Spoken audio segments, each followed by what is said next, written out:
Assalamu alaikum warahmatullahi wabarakatuh, listeners of Radio Seerah. We are a team from Bon Adams LLP Solicitors, running our legal show of every Tuesday.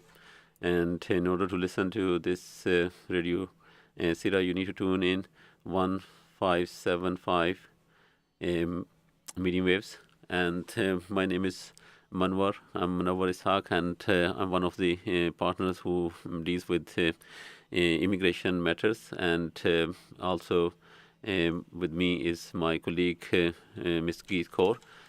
She works with me in the immigration department. She's quite senior with 7 years experience in immigration, and myself, I deal with immigration from last 12, 13 years, and I've been part of Bon Adams for a long time. And our firm, Bon Adams Solicitors, we have deal with all the legal matters. We do this legal show every Tuesday from 4, 10 till 5 o'clock today. Sorry, we are a little bit late because we have some technical issue in the studio, so we couldn't go live on time. But hopefully we'll catch up with all the details which we need to give you to all the listeners. So our phone number, you can join us in our studio by ringing 0116 384 8786. So you can, if you have any query, you can call us, or you can tune into the Radio Seerah on 1575, and you can listen to our conversation. We will be covering most of the immigration areas, which is very popular in all our community, and we'll see if we can answer the queries as well. So, if you need to contact us on after the show, and you can contact us on our offices. We have 2 offices in Leicester, one on London Road, and the phone number is 0116 285 8080, or you can send us an email on lawyers@bonadams.com. We also have office at Uppingham Road, where the phone, you can find the phone numbers online. If our website is www.bonadams.com, and we also have listeners, if somebody want to have help from our Birmingham office, they can go our website, and our address, which is 101 Soho Road, you can find the phone numbers over from there as well. So we just start with this legal show. So you're listening to Radio Seerah, which is Bon Adams legal show, and we'll be discussing a lot of areas. To start with, we will go with very popular area of immigration, which is spouse applications. I know a spouse application, a lot of people know a lot of information. They can get this information from government website, gov.uk, and then this looks very easy. The people can do it, but there is pros and cons by doing the application yourself. First of all, like I will ask Geet, my colleague, what are the benefits and dangers of doing the applications yourself? First of all, hello everyone. It's Geet here from Bard Adams. The benefits of doing the application yourself, any visa application yourself, or dealing with any part of law yourself, is obviously the only reason people do it is actually to save funds. But there are so many consequences in actually doing it yourself. Like half the time, people don't know the law. They don't know about the recent updates, and especially with visa applications, if you get something wrong, it will come back as a refusal, and sometimes there's not even a right to appeal. So it's always best to actually get proper legal advice from a professional, and then deal with it. There's so much in most visa applications. There's so much involved in it. It's not a straightforward application. So just make sure that you meet all the requirements, and just to save a few pounds, it's not worth it. There can be you can miss documents. You can lose your fees. the visa application fees, which nowadays it's not something, it's not very affordable for every single person to actually use their visa fees and actually redo the application. So make sure you do seek the legal advice.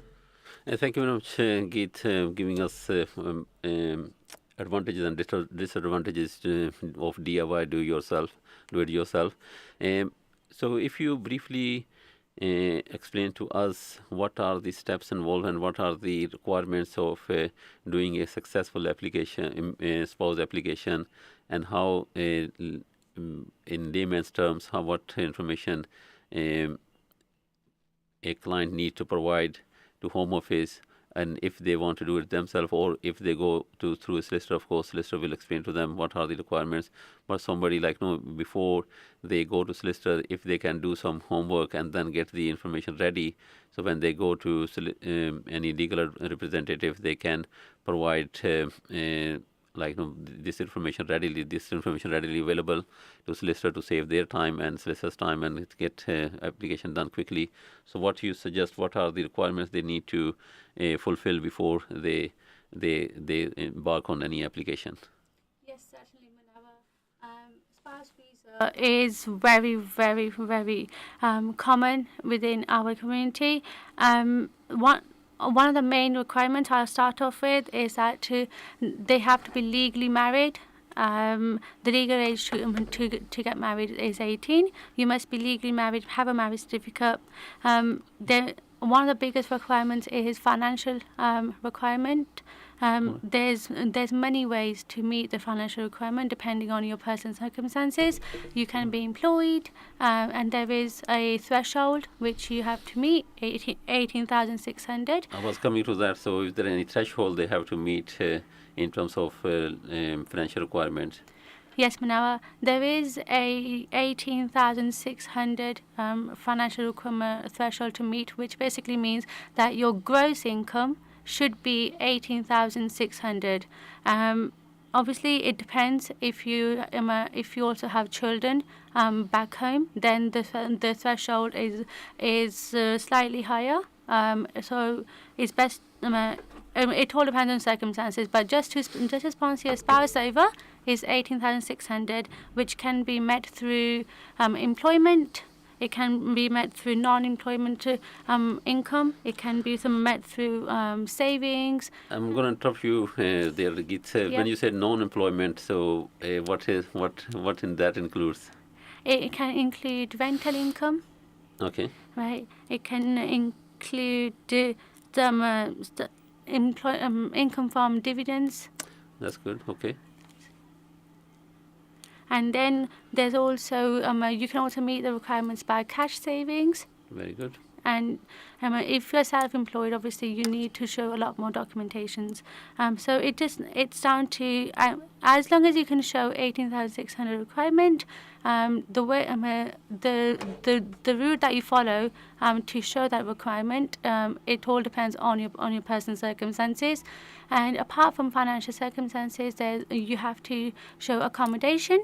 In the UK, there's a English test which your spouse back home must meet, must do the test, and there's also a TB test involved.